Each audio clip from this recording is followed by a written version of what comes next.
Second video में हम देखेंगे। अभी इसके पहले हमने क्या देख लिया था, इंफ्रारेड रेडिएशंस के बारे में देख लिया था। अभी फोर्थ जो है दैट इज विजिबल लाइट।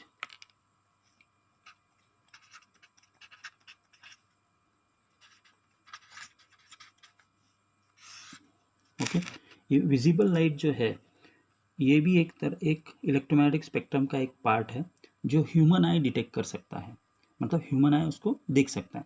इसके पहले के जो है रेडियो वेव्स, माइक्रोवेव्स और इंफ्रारेड रेज जो है वो हमारा ह्यूमन आई डिटेक्ट नहीं कर सकता, हम उसको नहीं देख पाते। जो ह्यूमन आई विजिबल रेंज है, जो आँखों से ह्यूमन आई का जो देखने का जो विजन है उसका रेंज कितना है, वेवलेंथ रेंज है 400 नैनोमीटर टू 750 नैनोमीटर। ये वेवलेंथ रेंज है किसका, विजिबल लाइट का। और उसका फ्रीक्वेंसी रेंज कितना है, frequency range is 4 into 10⁻14 hertz to 4 into 10⁻14 hertz से लेके तो इसका कितना है 8 इंटू 10⁻14 हर्ट्ज तक है। Means frequency range is from 4 into 10⁻14 hertz to 8 into 10⁻14 hertz. ये जो एमिट लाइट क्या होता है, विजिबल लाइट इज एमिटेड। इससे क्या होगा, विजिबल हमारा जो आँखों का जो देखने का जो रेंज है वो हम क्यों देख पाते हैं, बिकॉज ऑफ दिस रेंज। ये फोटोसिंथेसिस में यूज़ होता है और ये फोटो सेल्स में भी यूज़ होता है। तो विजिबल रेज हमारे लिए क्यों ज़रूरी है, क्योंकि इस रे से ही हम अराउंड द वर्ल्ड देख पाते हैं। पूरा यूनिवर्स में हम जो देख पाते हैं ये विजिबल लाइट रेडिएशन की वजह से ही देख पाते हैं।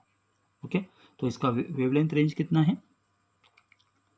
400 नैनोमीटर टू 750 नैनोमीटर। और उसका फ्रीक्वेंसी रेंज कितना है 4 into 10⁻14 hertz to 8 into 10⁻14 hertz.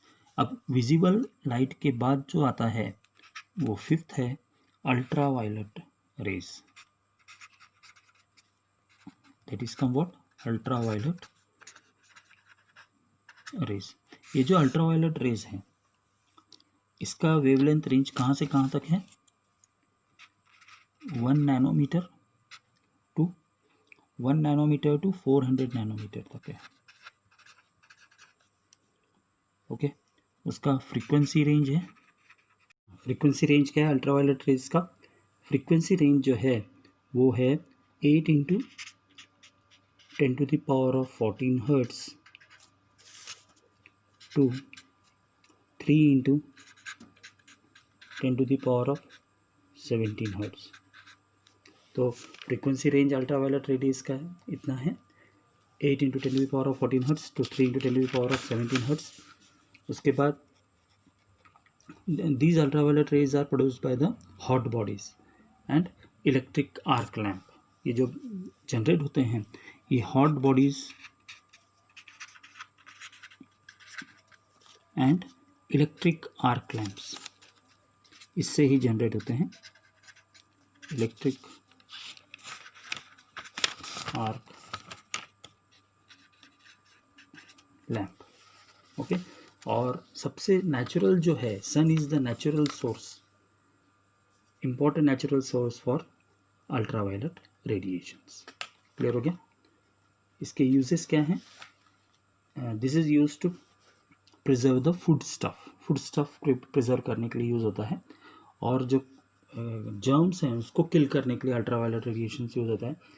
अभी जो मिल्क को स्टेरलाइज करते हैं, ड्रिंकिंग वाटर को स्टेरलाइज करते हैं, वो अल्ट्रावायलेट रेडिएशन से करते हैं। और ये फिंगरप्रिंट्स डिटेक्शन में भी यूज़ होता है, फिंगरप्रिंट जो चेक करते हैं ना उसमें भी यूज़ होता है। फिर मिनरल का जो सैंपल है वो भी फाइंड आउट करने के लिए अल्ट्रावायलेट रेज यूज़ होते हैं। क्लियर हो गया। तो इसके बाद है सिक्स्थ वन है एक्सरेज। एक्सरे जो है इसका wavelength range is 0.001 nanometre to 1 nanometre तक है। वेवलेंथ रेंज ऑफ एक्सरेज कितना है? 0.001 नैनोमीटर टू 1 नैनोमीटर। और इसका फ्रीक्वेंसी रेंज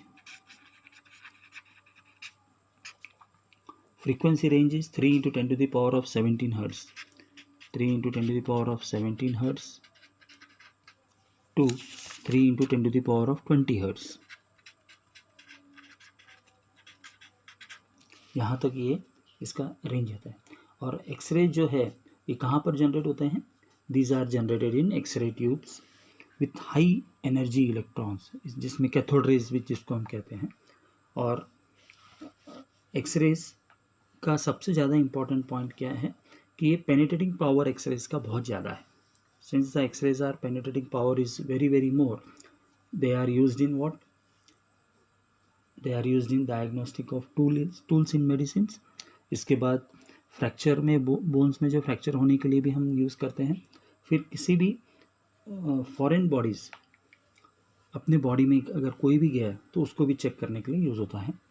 फिर ये कैंसर ट्रीटमेंट के लिए भी एक्सरे यूज़ होता है। फिर किसी भी मेटल के अंदर कुछ क्रैक है या फिर कुछ गलतियां हैं उसके अंदर, तो उसके लिए भी चेक करने के लिए यूज़ होता है। फिर क्रिस्टल स्ट्रक्चर चेक करने के लिए भी these x-rays are used. So x-rays का फ्रीक्वेंसी रेंज क्या है? 3 into 10 to the power of 17 hertz to 3 into 10 to the power of 20 hertz। X-rays इनका they are used in fractures. अपना किसी भी बॉडी में अगर एक्सीडेंट हो गया है तो फ्रैक्चर फाइंड आउट करना है तो हमें एक्सरे निकालने के लिए बोलते हैं डॉक्टर। तो एक्सरे से क्या होता है, अपना हड्डी में कहाँ पर ब्रेकेज आया है, कहाँ पर क्रैक है, फ्रैक्चर कहाँ पर है, ये फाइंड आउट कर सकते हैं। और it is also used in tools in medicine. फिर कुछ सर्टन कैंसर ट्रीटमेंट के लिए भी यूज़ होता है।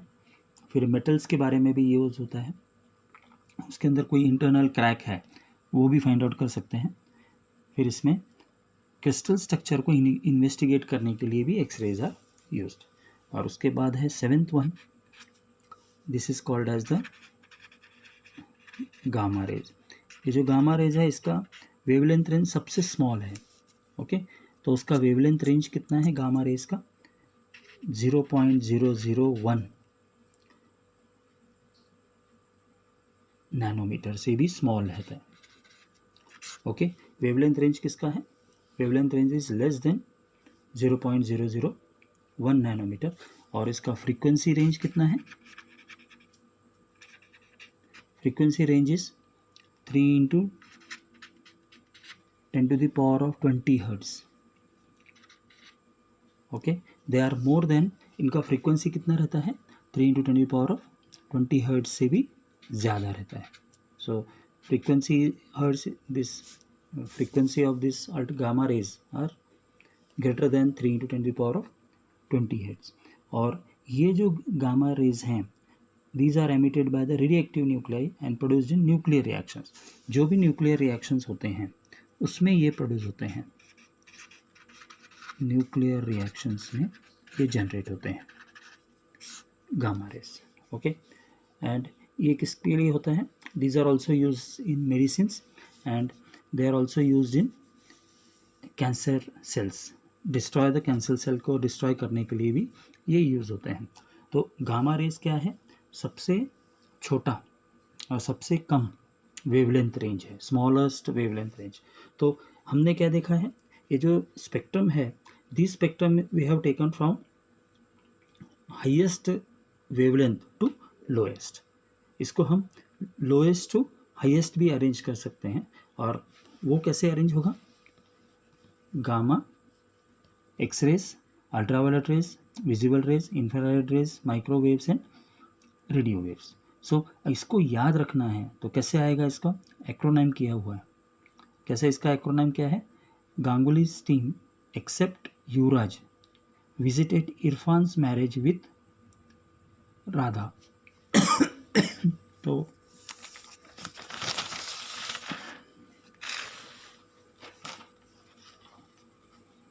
कैसे इसका एक्रोनाइम क्या है?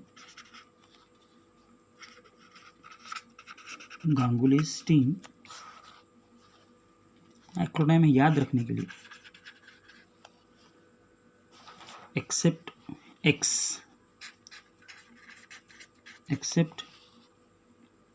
युवराज, okay, UVARAJ, Yuvraj visited Irfan's marriage. Irfan का स्पेलिंग कैसे है? IRFANS, Irfan's marriage with Radha. अब जरा इसको ध्यान से देखो, गांगुलीस का G, ओके, उसके बाद एक्सेप्ट का X, फिर युवराज का UV, विजिटेड का V, फिर इरफान का IR, M मैरिज का M, और राधा का R। जो अंडरलाइन किया है वो है G मीन्स गामा, ओके। उसके बाद क्या है? एक्स रेज, उसके बाद UV ultraviolet rays, V means visible rays, IR means infrared rays, M means microwaves, और R का Radha it is a radio waves. सो इस तरह से हम ये जो अरेंजमेंट है ये कैसे है? इंक्रीजिंग ऑर्डर कहेंगे इसको, मतलब सबसे छोटे से सबसे ज़्यादा, ओके। वेवलेंथ रेंज कहाँ सबसे छोटा किसका रहता है? गामा रेज का, और सबसे ज़्यादा किसका रहता है? रेडियो वेव्स का। फ्रीक्वेंसी में उल्टा हो जाता है। तो ये इस तरह से हम, ये चैप्टर अभी ख़त्म हो गया है। पूरा का पूरा जो है ये हमें क्या करना है? Just uses range is important है।